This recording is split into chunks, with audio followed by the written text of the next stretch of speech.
Expressed by the guests and contributors on Conklin and Company are not necessarily those of 13 ABC. Now, Conklin and Company continues with Take 3, commentary and analysis from our panel of political contributors. Welcome back, everyone. Take 3 now with Tom Troy of The Blade and Skylar Meadows from The Juice. Glad to have both of you on this week. There's a lot to talk about. We're almost a month away, only a month away now from November 4th.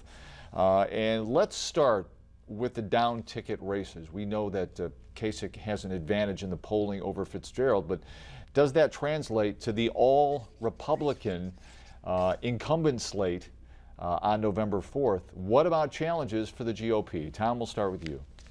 Well, the Democratic Party is running opponents for on all the statewide races, and they're all held by Republicans: Attorney General, Auditor, Secretary of State, Treasurer. And they're all pretty good Democratic opponents running respectable races.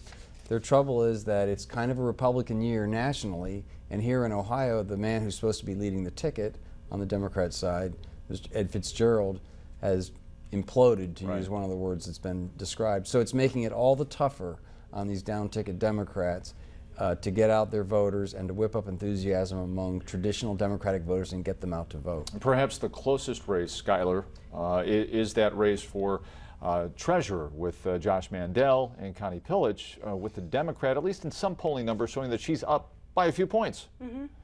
I'll give Tom Troy the fact about the enthusiasm. It is lacking, but I cannot agree with you about the ticket, because I think the fact that Fitzgerald and company came out and said we're going to designate resources elsewhere down the ticket early on, though I was totally against it, you don't give up, but that signals that they want the power behind the down ticket races. So I don't think it diminishes it. If they're going to lose, they're just going to lose the good old-fashioned way, because voter turnout is not going their way. Well, I mean, from what I can see from the candidates, the money spent, Tom, and I'm not sure about specific numbers, but we just haven't seen a bombardment of advertising from any party yet, right? Well, I mean, we're still a month away. I don't think you usually see a whole lot of TV advertising from the down ticket races as a rule, but you usually would see it from the top of the ticket. And Fitzgerald, I don't think, has any or hardly any television advertising out. He just doesn't have the money for it. Kasich is the one that has the money. Kasich has so much money, he's trying to share it with other Republicans to help those Republicans succeed. John Husted as Secretary of State against Nina Turner, Josh Mandel against Connie Pillich for treasurer. Right, and when we look at Mike DeWine, too, we've seen some advertising from the Attorney General. What about that race? Does that look like it's going to be a contested battle at all?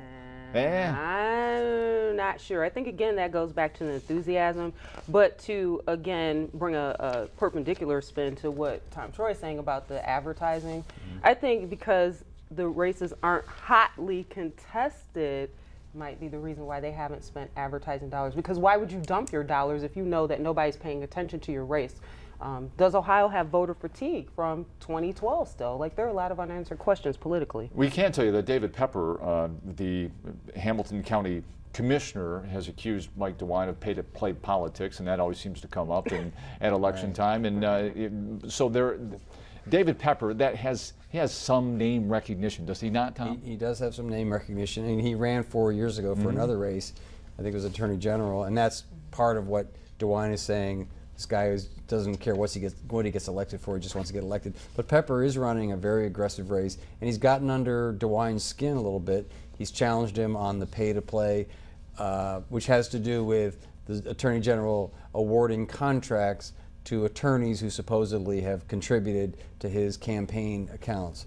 And there's also the issue of the rape kits, which is something that DeWine ran on 4 years ago. Now Pepper is turning the tables on him a little bit. But DeWine is such a veteran campaigner, and he's so good at what he does, and he's got such a well-known name that it's difficult in this year. Maybe if there was a strong groundswell of if it was a Democrat year, if there was a strong Democratic candidate for governor. But I really do think that having a not strong candidate for governor is going to cause some Democratic voters to stay home. I would still have to disagree with that, because you cannot go down with the ship if you're a Democrat or a person who doesn't want a Republican in office, which is what it would boil down to in Ohio.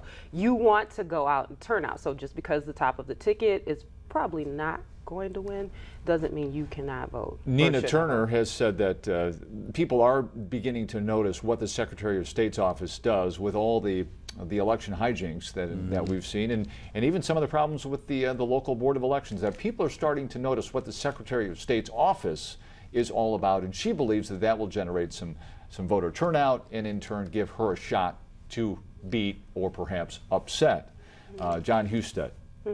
You know, the thing here, Lee, is the focus is off. The message is off for the Democratic Party, and the focus is off. Which race do you focus on? How do we energize people to get them turn out to vote? So I think that that's going to be the key thing versus what people think in individual races. That's what we've spent the whole segment talking Well, about. and with all this being said, early voting Yeah. begins here in Ohio, right? Right. So no excuse not to vote. You've got a month to get it done, Tom. Right. Ohio has more access to voting than most of the other states in the country. And so, yeah, you can start voting on Tuesday. The Secretary of State sent you an application. If you look on your dining room table somewhere is a letter from John Husted inviting you to apply to send an application in and vote from the comfort of your home. Some people like to vote on Election Day. I like to vote on Election Day. I've never voted absentee. Old school. You And never? Go on Never voted Tuesday. absentee, Oh and my I've never goodness. voted early. That absentee ballot at that living room table, fill it out with your significant other. You've never done that? I early vote. I honor the wishes of the Yeah, people. yeah. So it's been restored now. So our point is there's no reason why people should not vote at all. I'm with you. Well, Yes. Tom, before we went there, you said, well, if people don't want to get on jury duty, that's. Well, one of the ways that the prosecutors, the court system, picks people for jury duty is from the voter registration rolls. They also supposedly use driver registration, registration records. So yeah, there are definitely people who don't register because they don't want to be on jury duty. But a few more, shouldn't Okay. say excuses, but avenues in which not to vote if you live outside of Ohio, because Ohio is, if you want early voting, you got it here, right? It's pretty hard if you want to vote. It's pretty hard not to vote because you have 28. You'll even after all this, even if Husted won this case, which he's not going to, you'd have 28 days. The courts are enforcing a 35-day period, including Golden one or more Sundays. Is it 2 Sundays? There's Two Sundays. 2 Sundays, nights. The mail-in voting. It's hard not to vote, and plus we have relatively low turnout, so there's probably not going to be long lines. If you want to vote, you will have plenty of opportunities to do so. All right, we're running out of time here. That was a quick 8 minutes here, but Mike Collins went to Chicago this past week. You went along, Tom. And did anything significant come of that? We know the mayor spoke in Chicago. Right, and he went to make the case for federal government intervention in water. And basically, what came out was that it's kind of a shock to everybody, to the general public, that we have a problem with phosphorus in our water again. We thought it was corrected with the Clean Water Act of 1972. Farmers, the way they fertilize, has resulted in more phosphorus out there. It's a new problem they have to deal with. It's very, very easily to solve. All right, but not a shock to the people of Northwest Ohio now. That is for sure, as we move forward, trying to clean up our lake. Skylar, Tom, thanks very much. Thank you. All right. Take 3 with Tom Troy and Skylar Meadows. We're back next week on Conklin and Company. Enjoy the great weather, everybody. We'll see you a little bit later.